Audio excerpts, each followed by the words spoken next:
Hello, everybody. Welcome back to Baddies Mean Business podcast, where we interview people who are pursuing their passions and they're sharing their dreams. Today, we have a really special baddie with us today, Miss Lori Wallace. She is the founder of Career Ecology with a very interesting and full background that she's going to share with us today. What I'm so inspired about Lori, and the reason why I wanted to have her on, is every time we have a discussion, I always learn something new about myself, interesting enough, because she has the most interesting perspective about the world and the way that she sees it. You also have an extreme knowledge of nature and ecology and animals. And so that's a whole nother thing too. But Lori, I'll go ahead and let you introduce yourself a little bit more. Thank you so much for that. Oh, that just warmed my heart. Yes. So in a nutshell, yes, I am the founder of Career Ecology. And I'm going to say I'm 58. So I'm an elder woman. And that's really significant because I'm postmenopause. And that means that really the spaces of my body, my womb and everything just holds really the wisdom from the stars. So I've been spending all these years kind of post raising a child, although he's 21, so he's still pretty young, but really pursuing truths or wisdom, poetry, integration, synergies, especially during a time when the world is repatterning all around us. So, there's this opportunity then to reconnect with what I think is the true guru, which is nature. Everything with 6.5 billion years of successful evolution. It knows everything from an engineering standpoint, from a sustainability, from social processes. So somehow in some place back in the industrial age or before, we turned away and thought, we'll just do it our own way. We'll come up with our own chemicals and our own systems and our own even interpersonal or social systems that at this point we can see are starting to, well, not starting, but they are clashing and starting to crumble. And we're looking at, what is the most if we can have some harmony, maybe a certain amount of disharmony, because nature has that.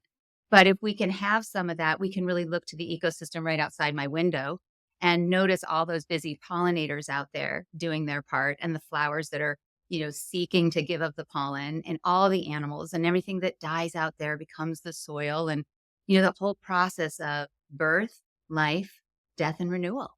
I mean, isn't that really what we're trying to come into some sort of comforting relationship with? I mean, even just that concept, right? It's so ancient. And what kind of surprises me, because you have such a poetic way of explaining things, but I was really surprised to hear, like, you used to be a marketing executive for a company back in San Francisco. And so I feel like you just have such an organic way and presence. So, like, really quickly before we dive back into, like, your childhood and everything, what was Yeah. that like? Like, how is that comparison of working in that space versus what you do now? Mm, such a great question. It serves this moment on many, many levels because, working for a Fortune 500 bank, you come right into all sorts of hierarchies and personalities. There's a lot of money that you're responsible for. My job specifically was I was the director in charge of home equity lines of credit, selling that through telemarketing. You can imagine someone calling you and saying, move your home equity line, trust me, and do this over the phone. So I was responsible for that nationwide. And that meant that I traveled through the United States to meet the about 6,000 telemarketers that I had in contract. And I would walk into these old like Walmarts or these huge buildings where, bless them, these people would sit in behind a desk with their little mic on, with their rotary phone, or the phone was just kind of sending numbers, and they were speaking out a script and getting rejection after rejection, but enough obviously yeses that we had a successful program.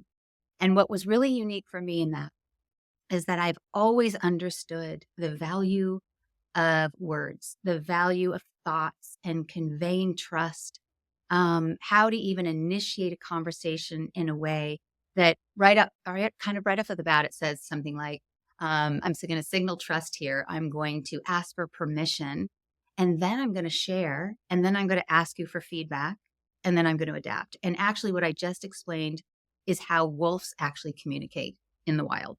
And before I even understood that and studied nature and looked to ways that nature with all its genius is succeeding, I was doing it. So I was developing these scripts that were very different than my competitors, let's say. So, we would the script would call on somebody at dinner time or whatever, and it would right off the bat say something to the effect of, hello, this is Lori Wallace, and I am a stranger. We have never spoken before. So right away, I'm acknowledging the truth.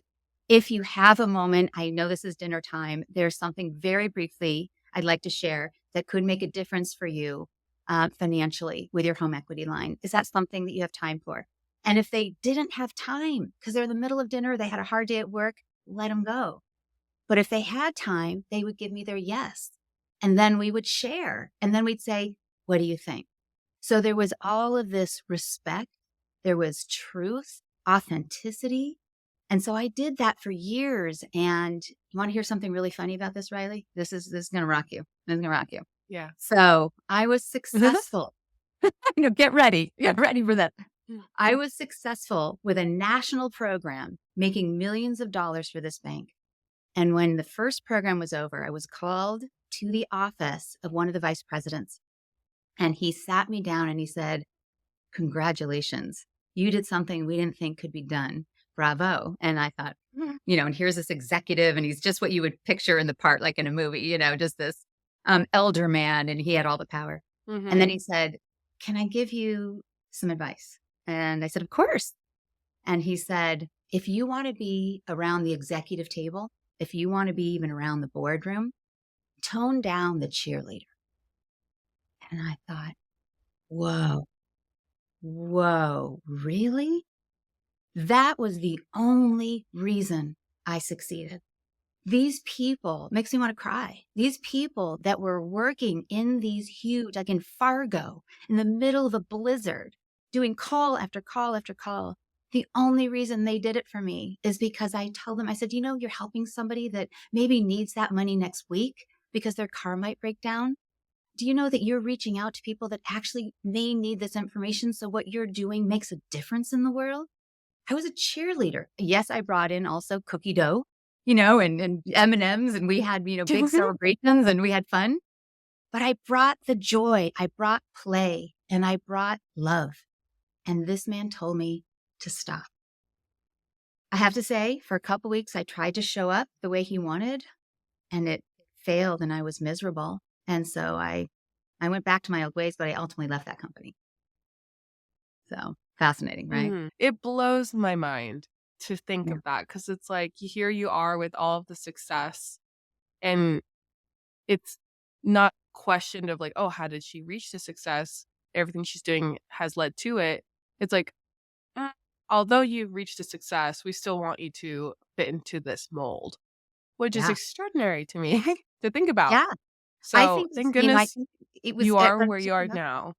Yeah, exactly. Sorry. I think it was on two different levels that he was doing that.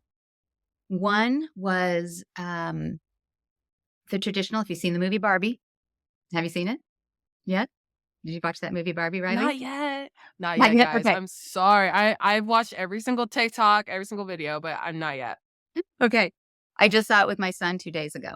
And a huge theme in the Barbie movie is patriarchy. And it's talking about this, established hierarchy that we have, that we all live in and support and enable. And often we're not even fully conscious that we're enabling it. And so I believe that this executive slipped into his role of saying, hey, there's no play, there's no joy, he called me cheerleader, whatever, but there's no enthusiasm, going on here, no creativity like that. And that's a way to kind of keep the wild out. Everything that I do through Career Ecology, it's even called Career Ecology, is because it's about rewilding. It's about coming back to your own just beautiful initial innate born spark.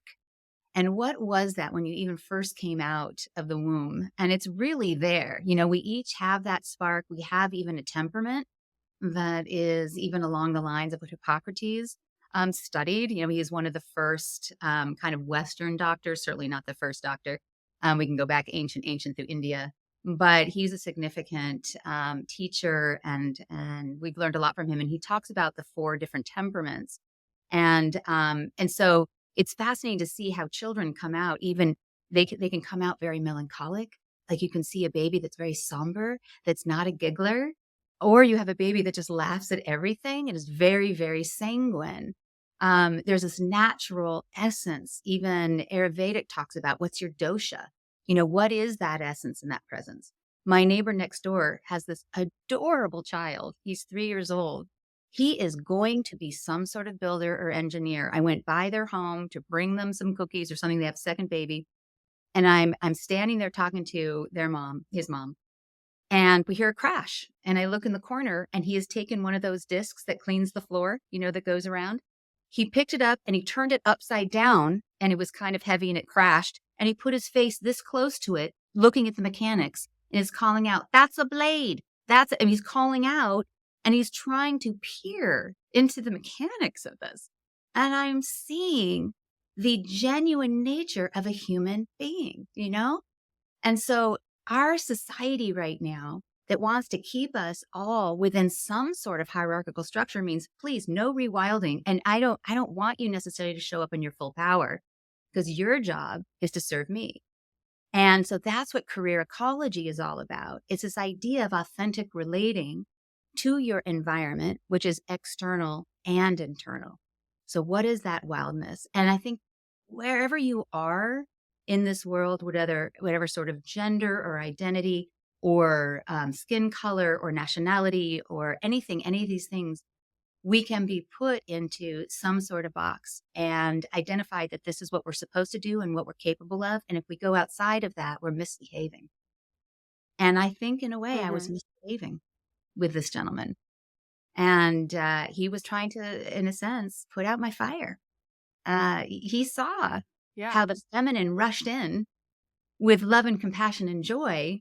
And I think there was a little bit of, no, no, no, no. That's not how business is done. That's not okay here. Let me change you a little bit. Mhm. Yeah. He's a teacher. And I and look at spe people like that as teachers. Yeah. Go ahead. Yeah, 100%. And well, he stands out even today in telling the story. And so, I mean, speaking of environments, and something I feel like it's really important to this discussion is to understand how you've evolved, your human evolution. And so, Mm. what was that like growing up and to who you are today, believing the things that you believe today? Ooh, yeah, yeah. So I was born in 1965. And interestingly enough, I was born June 30th, the middle day of that year in Phoenix, Arizona, which was the hottest day in the country, in that state, in that year. And so it was smack in the middle of the civil rights. So I say I was born a fire. But my temperament is sanguine and I am very tenderhearted.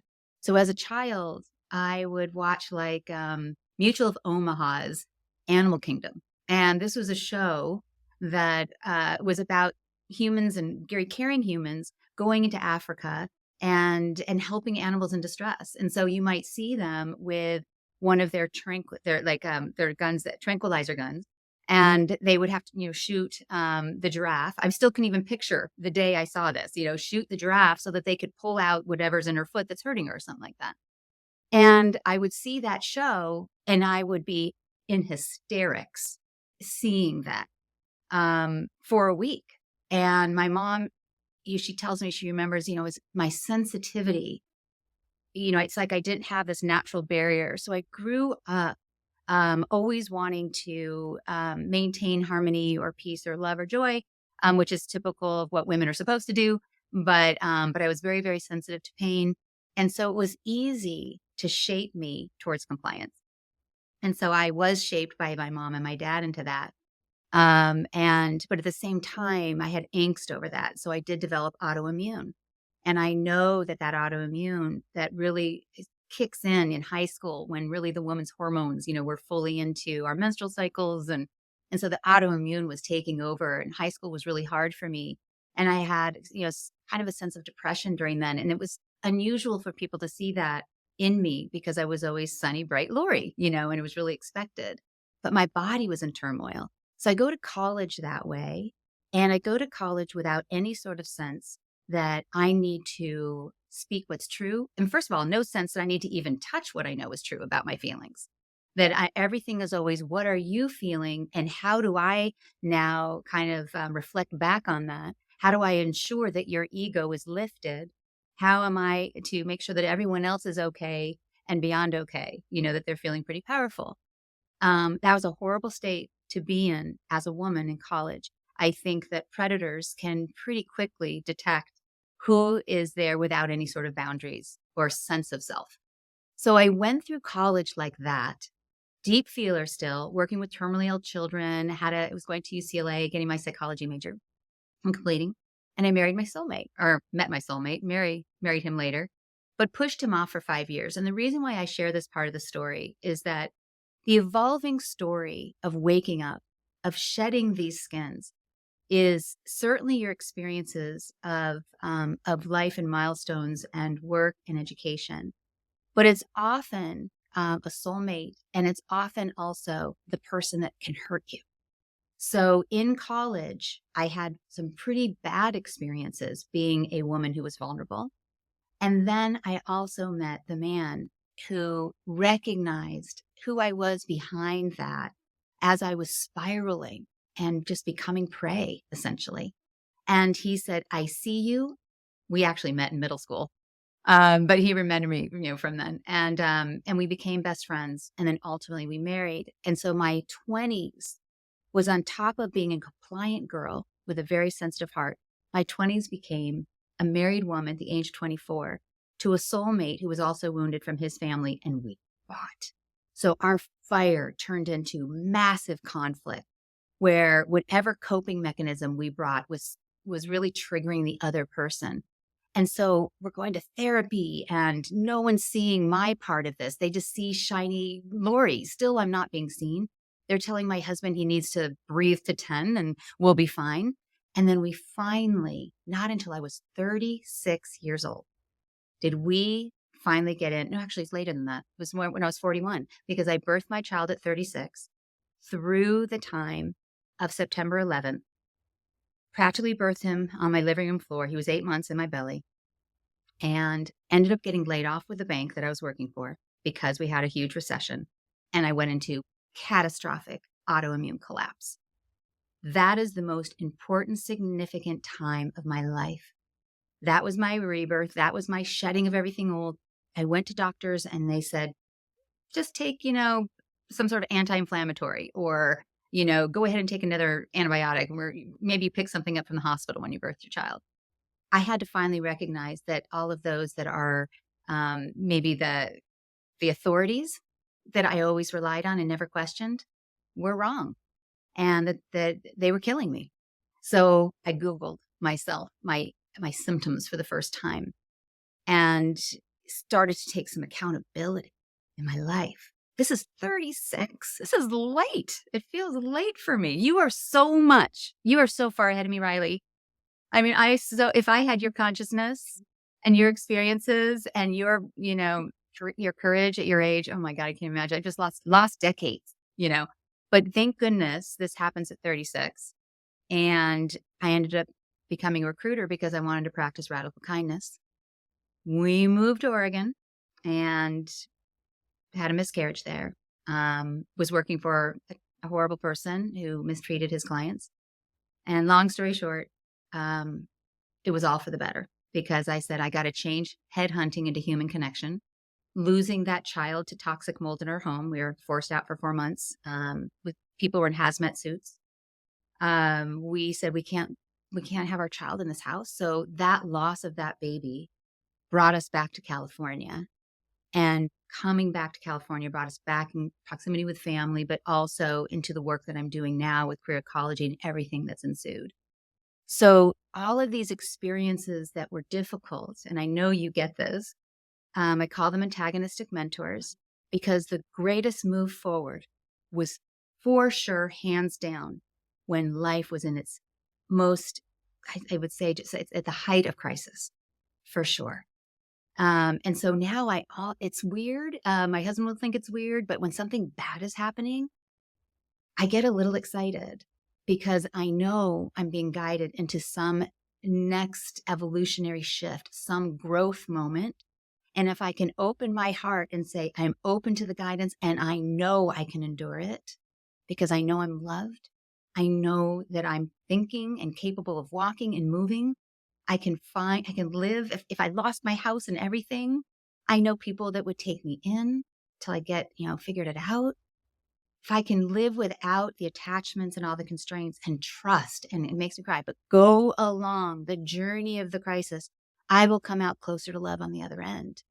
And that's what I'm teaching through Career Ecology. And it's very much, I guess, a Buddhist idea in a way. So that's the arc. You have such a profound way of explaining things and in the way you see the world. And through your life story, I see this very interesting time period that we currently live in, you as a recruiter, but you're much more in like you share about that human connection. You said headhunting to human connection. Yeah. And something that I would just like love to hear is like, at what point in your life that you went to look to nature to teach humans actually in a way how to understand their humanity, which is such an interesting concept. Wow. You just asked the greatest questions. Just the greatest questions. That was also one. If I've top 5 moments, this was one. I'm sitting in my office back when we lived in Berkeley, and I'm working as a recruiter during the Great Recession. So 2008, 2009 was a very critical time for all of us. Those of us too that were responsible for families, and responsible for bills and all of that. There really was a very hot fear of annihilation, even more than COVID.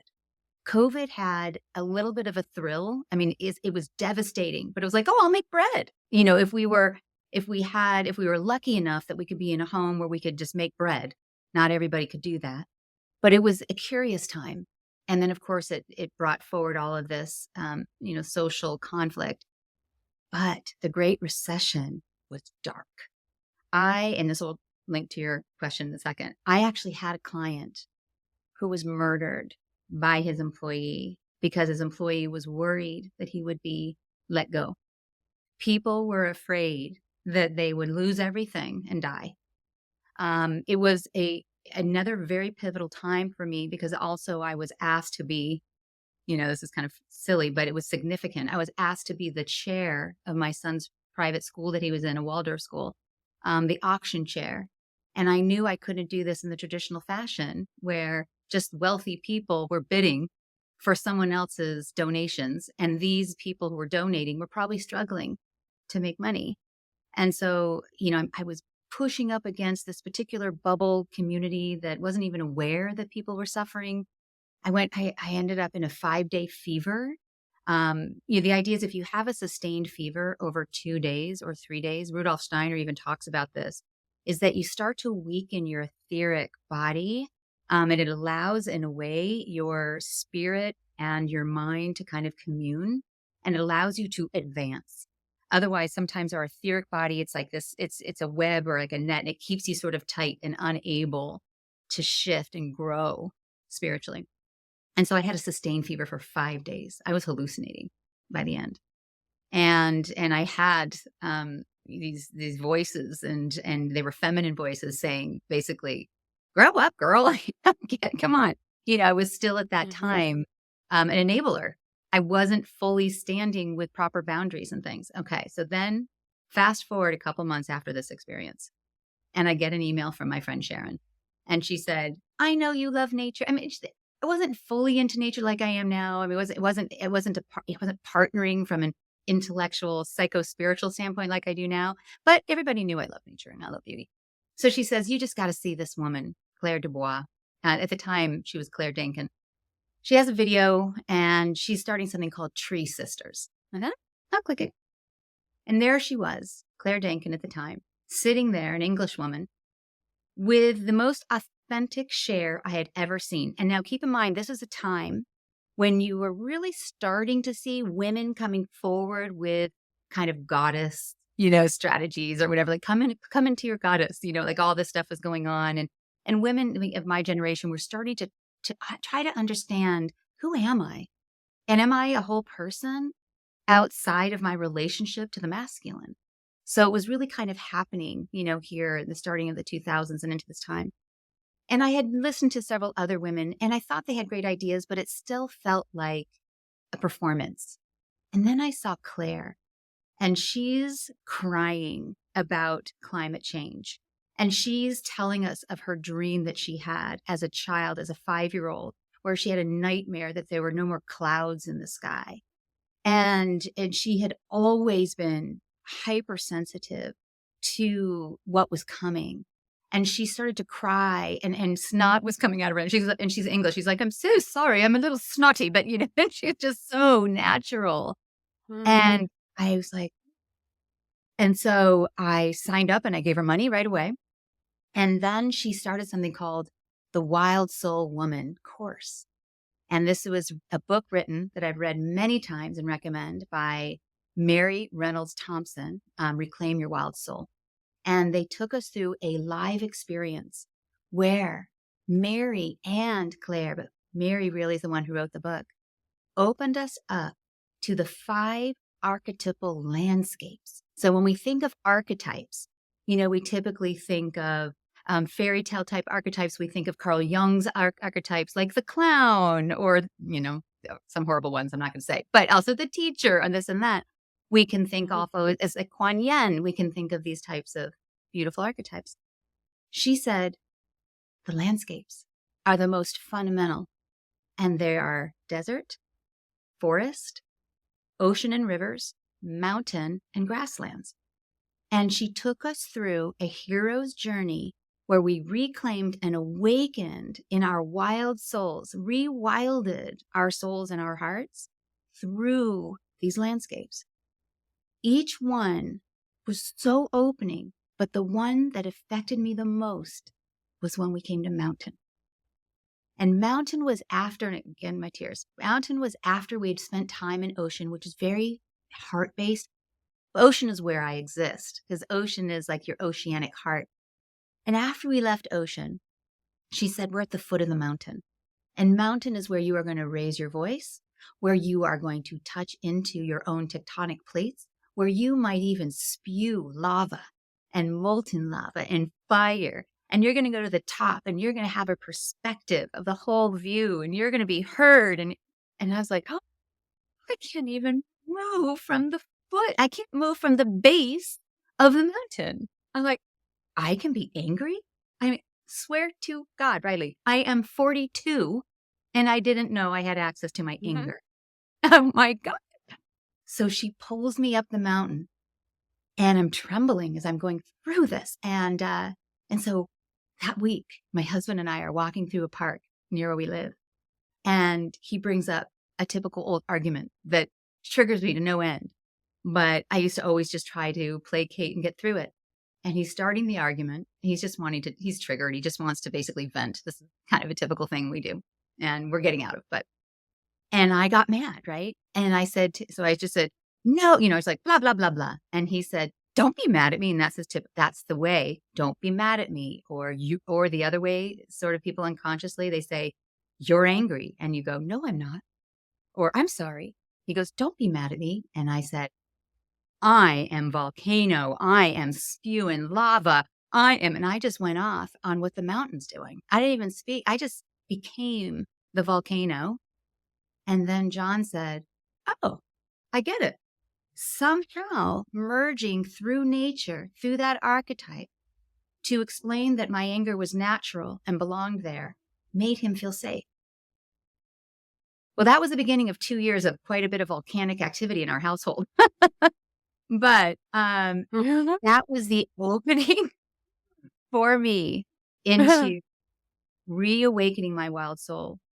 And I will forever be grateful to Mary Reynolds Thompson and to Claire, who is now Claire Dubois, for the work that they do in the world and continue to do.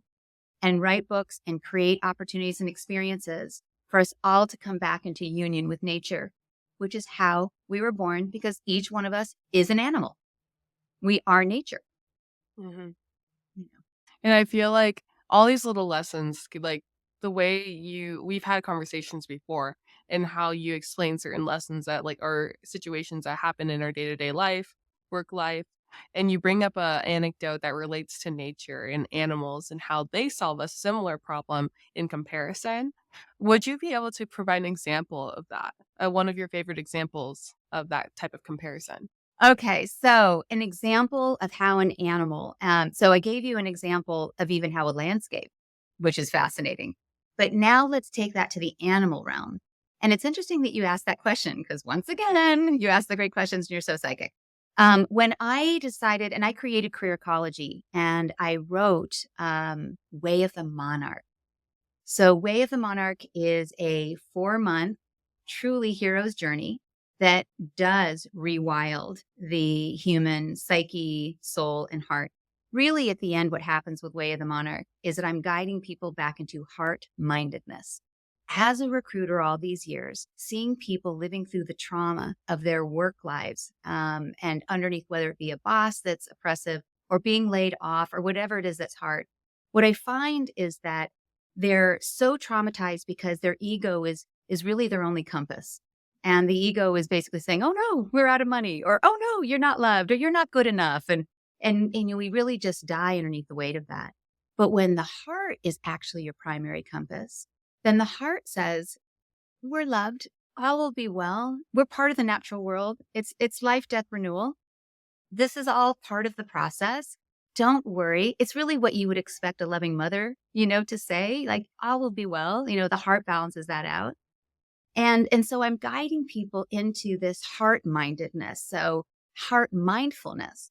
So I have many animal teachers and mentors, but the most profound for me is an insect, and it is the monarch butterfly.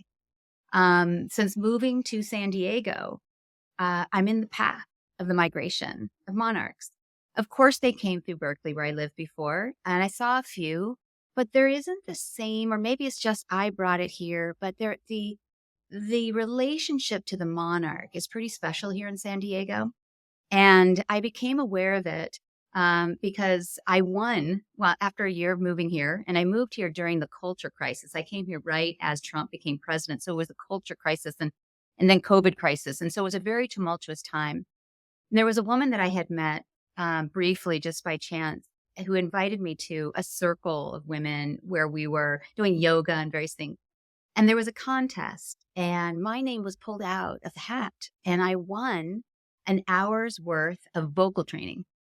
And I love to sing, but part of that voice constriction, part of that, what I talked about in my youth, being an enabler, meant that this was always somewhat constricted. I had my tonsils came out in college. I had chronic strep throat as a kid. This chakra was a mess.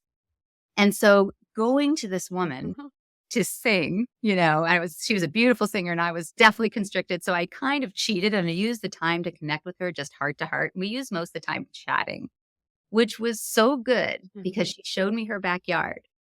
And there was a pot, a terracotta pot with a half-eaten like bush. And I'm like, "What's that?" And she goes, "Yeah." She goes, "It looks damaged. It's not." She goes, "That's a milkweed." And she goes, "Do you know a milkweed?" I said, "Never heard of a milkweed." And she said, "This is the food of monarch butterflies. And they eat it down to a nub. And then she says, they go, you can see one right there." And she goes, "They go and find a spot on the rim here. They often go and they move into a chrysalis state and they come out a butterfly." I left from that 1 hour. I went straight to Armstrong's. I got a pot. I got myself a milkweed. I planted it and I stared every day. And I'm like, "Come, come, come." So I got some female and male, made some babies. They laid some eggs and I started to get caterpillars. And I learned that if you want them to live, get one of these netted caterpillar houses and put another milkweed in there and gently pull them off so they're not eaten by predators. And I did that. And so I could sit and watch them. And what I observed and what they awakened in me is that the monarch's path is what I think is the central path of every human if we can just be brave enough to do it. And that path is shed the old, awaken the imaginal, and fly. But we are told in the United States to fly, to simply fly, to come out of college and be rich and fly, to always have a huge following on social media, fly, be the most beautiful, be the most powerful, always be happy, fly, fly, fly. And the truth is, we are just like a monarch where we have seasons of consuming and learning and growing and doing, and then we got to get still. And then we got to shed a skin, and that's a vulnerable time because we're still. And that predator or something can come. We can feel out of sorts, but we got to get still. And then we're still again after the skin gets shed. And then we do it again and again. And then we shed about 6 times before we finally feel that it's time for the big sleep, the big metamorphosis, where we hang upside down, where this is like when I was 36. The big metamorphosis where skins get shed, whole bodies get shed, whole ideals, whole understandings, and you become mush. You have enzymes that destroy the old self. You become now this goo. And if you're patient enough, you'll push out of that shell and you'll have these scrunched wings and you hang upside down and you trust that gravity, earth, is here to bring you into your greatest form, that you no longer crawl on leaves and eat and consume. Now you fly and you cross-pollinate. You make whole gardens come to life. And you fly as high as a hummingbird, as high as an eagle you can go. That's what we're capable of. So many of us stay at the eating and consuming and don't shed. Or we keep trying to fly and we're jumping and we're falling because we didn't even go through the chrysalis. We have no wings yet. You know, there's a process. It's evolutionary. So that's my primary animal mentor. What a profound story. I just I'm digesting it. I'm like, who would have thought that you can learn the way of life through a butterfly and observing their life? And Completely. you explain it in a way that makes so much sense in the it's true. The way the world works is very fast paced and we consume so much information and we forget all the little tiny bits that happen day to day that actually add up to the final result, yet we don't see them and therefore we always think it's a quick way to the end. Absolutely. And And especially so today. I feel Yeah. yes, 100%. And so I want to understand the way you think, what in your opinion, this is a huge question, but this is a question I love to ask. I would specifically love to ask you is what do you think, or let me rephrase this. How do you think people currently find meaning in their life? And what do you think we can learn from nature in understanding how we could find our own meaning in our own lives? Mhm. Got it. Great timing for that question. I just happened to come across a blog post on Substack, which I love, by the way, plug for Substack. Substack is a medium right now that is so full of authenticity and content sharers. It's just so genuine. I love it. And there's a gentleman there who posts as Poetic Outlaws. And he shares poetry, really meaningful poetry. And recently he shared actually a little snippet written by Viktor Frankl, whose name probably have heard of. Most people have heard this name, but they can't quite put it to, yeah, who is he again? Well, he was a psychologist that lived in the time of World War II, during the time of the Holocaust. And he was a Jewish psychologist from Austria. And he and his family was picked up and put in concentration camps. And it's a terrifying story because his wife, it catches in my throat. Hold on a second because it's so sad, but Mm. It's funny when things get caught here, you just realize this is important to be said. But his wife was pregnant and she Mm-hmm. was killed and gassed. His father and son died of typhoid. And so what happened to him was he survived. He was in 4 or 5 different concentration camps over 5 years, and he survived. And he came out recognizing that Freud was wrong. I'm going to say, that's what he said. Freud's idea of the impulse of humanity is that it's for pleasure. That's what Freud says. And this man who lived in the darkest moment and time and cell, places of the greatest evil, like what humanity can do when they are their most frightened, everybody on every side. He said it's actually different. He calls it logotherapy instead of psychotherapy, but he calls it logotherapy. I believe that's what he calls it. And logos is a word, it's a Greek word that means meaning. And he said it is meaning is what is the central force for what humans need. I think it's this fan that's drying my throat too. It's the central force that humans need. Mm-hmm.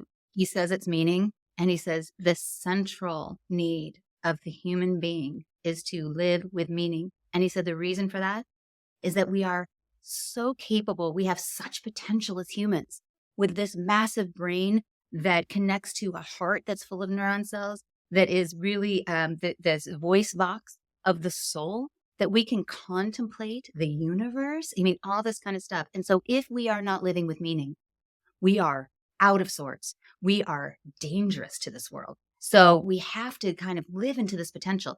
So he said, unfortunately, what humans generally do is they first look for pleasure. They look for entertainment. So this is why Freud felt that way, right? So they go out looking for pleasure, and that can be sex, that can be food, that can just be money, it can be fame. Like, you go for that. But then that's not it. That's not your inner spark. You're not feeding that. So there's still a loss of meaning. So then beyond that, he said, once that doesn't work, then you go into maybe bigger groups that bring you meaning, like maybe a cult, maybe a religious cult, maybe even a Proud Boys type cult. Like, what do? You go to something that feels meaningful. It's still an outside in. You're looking for meaning from some group. Then when that doesn't bring you meaning, you're still empty, because it's still, the meaning is outside. You're trying to grasp. The last one is violence. If you don't have that meaning, you go to violence. And that's a lot what we're seeing right now. So the question is then, well, how do you touch meaning? How do you do that? That's why everybody's doing it in these outside in ways. Well, luckily, we had meaning early on. We've lost meaning as modern humans. When we were Native American, Aboriginal, people close to the land that they were in rhythm with seasons, that they would remark. We used to stare at the stars. Now we've got all this light pollution. They would stare at the stars and wonder about the universe. There was enough to fill a body, and the meaning was in the gratitude and the humbleness of being alive. So just 2 days ago, John and I were walking down the street. It's no rain. I mean, there's just a little bit of water in the gutter, and I see this earthworm, and it's sputtering. It's in the middle of a hot sidewalk. I'm thinking, how did you get here? And I go, hold on. John's like, what? The dog jumps, and I said, we're going to do something huge. We are like giants. We're going to save a life. So I get down and I'm trying to pick up the worm, but it's flopping and it knows how to get away. And I'm not a predator, but I'm like, come on, baby. I get it in my hand. And John's like, oh, you're just going to put it down. I'm like, oh, I'm digging a hole. I'm going to be like, I go to this muddy place and I pull it apart and I put it in there. And John's like, let's get going. We haven't run out to a movie tonight. And I said, God, I want to see it live in its mud. I want to see it realize it's okay. And so we waited 10 minutes, and I'm like, look at it. And oh my God, so much meaning in that moment. And, and I realized it's like the opportunity to be like a giant and care for something so vulnerable and small gave me so much meaning that I could practically pass away at that moment, and somebody could put on my tombstone, worm saver. Your appreciation for life is like, it's one of the most admirable things, I have to say.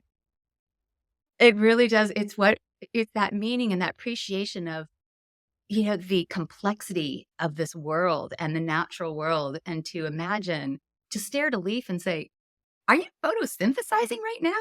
Oh my God, So it's like that open up that curiosity, be curious about other people.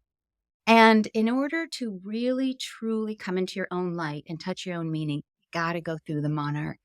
It's got to be about stripping things away, about stripping away that just like they do in Barbie. And like I've been telling several people this week, is that your job is not here to people please. Your job here is to actually come forward in a manner that nature's already figured out that's safe, where you can communicate and check in and you can share what's true. And then you can check in again and then you can adapt. I've lost several friends through COVID. Many of them did not agree that I decided to get vaccinated. And it was a horrible experience. And what I had to realize was I'm going to have to let you go. I'm going to have to let you go because there's so much conflict around this that it's somehow affecting your ability to respect me. And which is backwards in many ways. You kind of think, I was like kind of keeping everyone safe. But I actually was able to hold that in a way of, okay, I'm going to adapt and understand that you get to be in your own journey, of course, and I get to be in mine. Because if we are not showing up authentically with whatever's rising for us, we have no real ecosystem. We don't have diversity, so keep showing up as you are. That did hurt, but keep showing up because you're going to get closer and closer, hopefully, to finding yourself and finding that inner spark and that light, and living out that life of meaning. And so that, this one woman this week who I'm helping through accepting a job offer, she disappointed several people. Her husband didn't want to move and her au pair didn't want to move. And she feels really guilty. And we had a full 2-hour conversation about how to share what's true and what is needed and let everybody respond and you'll be okay. But keep touching back to what you are sensing and trust it's your heart that knows. And your ego, you know what it is? It's your GPS. It gives you coordinates, but it's not the one that understands your highest good. So turn this on. And that's the part that really does connect with the wild world. Yeah. Lori, I feel like I'm so appreciative of you and being able to share your story and teaching people and the way you teach people how to look into the most humble parts of their own lives. It's not so much about the glitz and the glamour and the rich and the wealth and all the most phantasmic parts of your life. Yes, those are amazing, but it really does come down to that saying of like you really appreciating the small things can be the key to really authentic happiness. And Yes. so I just want to thank you for your time. And as we close out this episode, how are people able to find you on the internet and continue the conversation? Oh, I would love to. Anytime, anyone. I am on careerecology.com. I'm on LinkedIn as Lori Wallace. And I have just restarted my Instagram. I'm being a good girl. I'm getting on there. I have a hard time with Yes. Instagram sometimes because it's so like see me. And I wanted to come on to Instagram in a new way. I had to have a psychological process with how can I come on and be really authentic? Because there's something that Instagram does to people. We know what it does to young girls and all that. So it requires a certain amount of respect and also, personal empowerment to be on Instagram. So I've decided to come in. We have a relationship now. So I have, Mhm. something like 40 posts, but I'm actually going to be posting my blogs on there, as well as my Substack and poetry, as well as all of this wisdom and guidance and just natural shares. So come join me there and direct message me anytime because we're just all this one big human family. So I'm always interested in meeting new people. Well, we'll have to talk more. I would love to hear more about your Instagram journey and listen Yes. to it or read more of your poetry as well. Thank you. But thank you so much, Lori, for joining me today. And thank you, Baddies, for listening up to this point. If you guys want to connect with Lori, go ahead and reach out to her on LinkedIn and all the other sites that she had mentioned. But other than that, have a great week and we'll talk to you next week. Bye bye.